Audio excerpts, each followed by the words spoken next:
शिर्डी नगर परिषदेची निवडणूक नुकतीच शांततेत व उत्साहपूर्ण वातावरणात पार पडली आहे। या निवडणुकीत प्रभाग क्रमांक 1 मधून निलेश मुकुंदराव कोते पाटील हे नगरसेवकपदी निवडून आले। त्यांच्या विजयाने परिसरात आनंदाचे वातावरण निर्माण झाले। निलेश कोते पाटील हे नेहमीच समाजकार्यात अग्रेसर राहिले असून सर्वसामान्यांच्या सुखदुःखात सहभागी होणारे नेतृत्व म्हणून त्यांची ओळख आहे। महिलांच्या सक्षमीकरणासाठी विविध उपक्रम राबविण्याचा तसेच युवकांच्या विकासासाठी संधी निर्माण करण्याचा त्यांचा ठाम मानस आहे। विजयानंतर प्रतिक्रिया देताना निलेश कोते पाटील म्हणाले की हा विजय माझा वैयक्तिक नसून माझ्या मित्रपरिवाराचा, मतदारांचा आणि माता भगिनींचा विजय आहे। जनतेने दाखवलेल्या विश्वासाला कधीही दडा जाऊ देणार नाही। त्यांच्या या भूमिकेमुळे प्रभागातील नागरिकांमध्ये नव्या आशा निर्माण झाल्या। या निवडीबद्दल त्यांच्यावर सर्व स्तरातून शुभेच्छांचा वर्षाव होत असून आगामी काळात शिर्डी शहराच्या सर्वांगीण विकासासाठी ते प्रभावी कामगिरी करतील अशी अपेक्षा व्यक्त होत आहे। शिर्डी सद्गुरू साईबाबांच्या या भूमीमध्ये नुकतीच शिर्डी नगर परिषदेची निवडणूक संपन्न झाली। या निवडणुकीमध्ये महायुतीचा एक घटकपक्ष म्हणून मी राष्ट्रवादी काँग्रेसच्या माध्यमातून निवडणूक लढवली। खरं तर महायुतीचे आमचे सर्वांचे मार्गदर्शक आमचे कुटुंब प्रमुख नामदार राधाकृष्ण विखे साहेब, त्याचबरोबर आमचे युवा नेतृत्व सन्माननीय सुजयदादा विखे यांच्या मार्गदर्शनाखाली महायुतीचा हा पॅनल झाला। आणि खऱ्या अर्थानं मला सांगायला खरंच आनंद वाटेल की नामदार साहेब आणि सुजयदादांच्या विकास कामाच्या दृष्टिकोनातून आज भरभरून मतं शिर्डीच्या नागरिकांनी महायुतीच्या उमेदवारांच्या पारड्यात टाकलेली दिसून येतात। सातत्यानं आज आपण विचार केला तर नामदार साहेब असतील किंवा सुजयदादा असतील यांच्या माध्यमातून शिर्डीचा विकास करण्याचा बाबत त्यांची भूमिका ही अतिशय स्पष्ट आहे। आणि त्याच दृष्टिकोनातून खरं तर नागरिकांनी हा कौल दिला असं म्हटलं तर गौण ठरणार नाही। आज माझ्या प्रभाग क्रमांक 1च्या बाबतीत आपण विचार केला तर आज मी सातत्यानं या नागरिकांच्या सुखदुःखामध्ये उभं राहत आहे। आणि खरं तर इथली आमची गोरगरीब जनता आहे आणि या गोरगरीब जनतेच्या पाठीशी खंबीरपणे उभं राहिलं पाहिजे हीच माझी प्रामाणिक भावना असते। आणि खरं तर राजकारण हे गौण आहे, राजकारण हे 4-5 दिवसाचं असतं, परंतु सातत्यानं जर आपण या कुटुंबाशी संलग्न राहिलो, त्यांच्या सुखदुःखात राहिलो, त्यांच्या कुटुंबाला हातभार लावला, त्यांच्या युवकांच्या हाताला काम दिलं तर निश्चितच सर्व नागरिक हे पाठीमागे खंबीरपणे उभे राहतात। याचं प्रत्यंतर खऱ्या अर्थानं मला आलं, कारण माझ्या पारड्यामध्ये मतदारांनी अतिशय भरघोस मतं टाकली। त्याचा एक निश्चित एक आनंद मला माझ्यासारखे सर्वसामान्य कार्यकर्त्याला आहे। या अगोदर देखील आपण शिर्डी नगरीत उपनगराध्यक्ष पदी होतात, अनेक विकास कामे आपल्या माध्यमातून या ठिकाणी झाली आहेत, त्याबद्दल काय सांगाल? खरं तर याच्या आधी मी शिर्डी नगर पालिकेचा उपनगराध्यक्ष म्हणून काम केलंय आणि हे काम करत असताना खऱ्या अर्थानं मला या ठिकाणी खरंच सांगायला अभिमान वाटतो की नामदार साहेब विखे साहेबांच्या माध्यमातून, सुविधांच्या माध्यमातून आज या शिर्डीच्या कोणत्या उपनगरात तुम्ही गेलात तर तुम्हाला उघडी गटार दिसणार नाही, सर्व भूमिगत गटारे या ठिकाणी आहेत।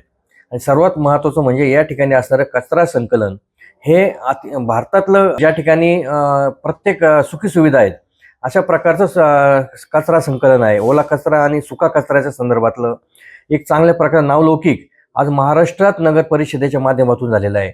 अनेक व्हिजिटर्स या ठिकाणी येतात आणि आमचा प्रकल्प बघून जातात। इतकं चांगलं प्रकल्प आमचा कचऱ्याच्या बाबतीत आहे।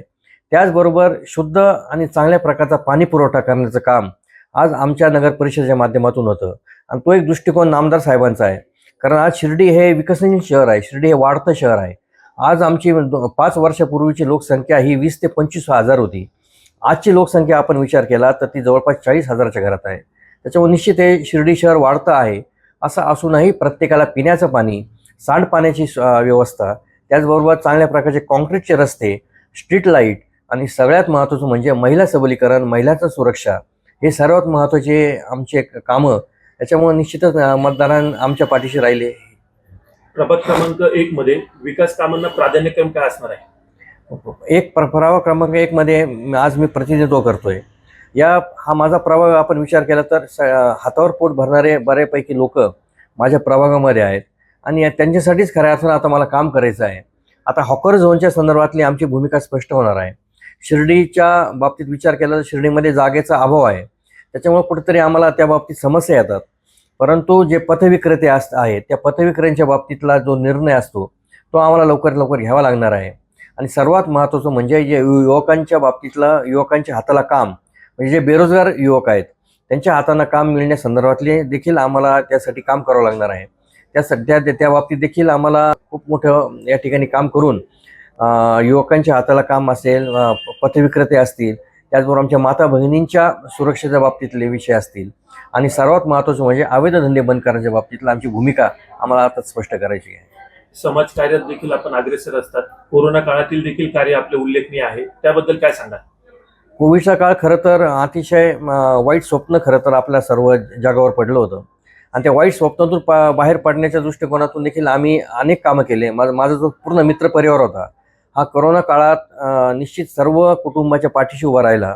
मग त्याच्यात अनेक साहित्य कुटुंबांना पुरवणे, किराणा माल असेल किंवा जे विविध प्रकारचे लहान मुलांची औषधं वगैरे असतात ते पुरवण्याचं काम खरं तर माझ्या सर्व मित्रपरिवारानं केलं.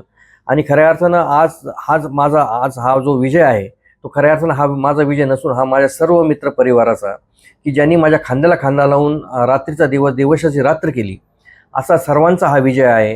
हा सर्व मतदार राजांचा विजय आहे. हा सर्व माता बहिणींचा विजय आहे असं मला वाटतं. जाता जाता मतदारांना काय आवाहन कराल? खरं तर जाता जाता मला सर्व मतदारांना हेच आवाहन करायचं आहे, कारण ही सद्गुरू साईबाबांची भूमी आहे आणि या भूमीमध्ये आपण श्वास घेतो. आज आपण या ठिकाणी जन्म आलो हे आपलं खूप परम भाग्य आहे.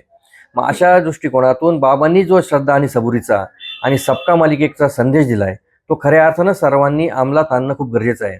कारण आपण बघितलं की या निवडणुकीच्या धामधुमीमध्ये जातीपातीचं राजकारण येतं किंवा अनेक षडयंत्राचं राजकारण येतं, परंतु आता ते सर्व बाजूला सारून आपण सर्व एकाच आईचे लेकरं आहोत. आपण सर्व सद्गुरू साईबाबांचे लेकरं आहोत. याच एका मूळ उद्देशानं आपण खरं तर काम केलं तर निश्चितच येणारा काळ हा अजून चांगला काळ असेल. ब्युरो रिपोर्ट, नाशिक लोकशाही न्यूज, नाशिक.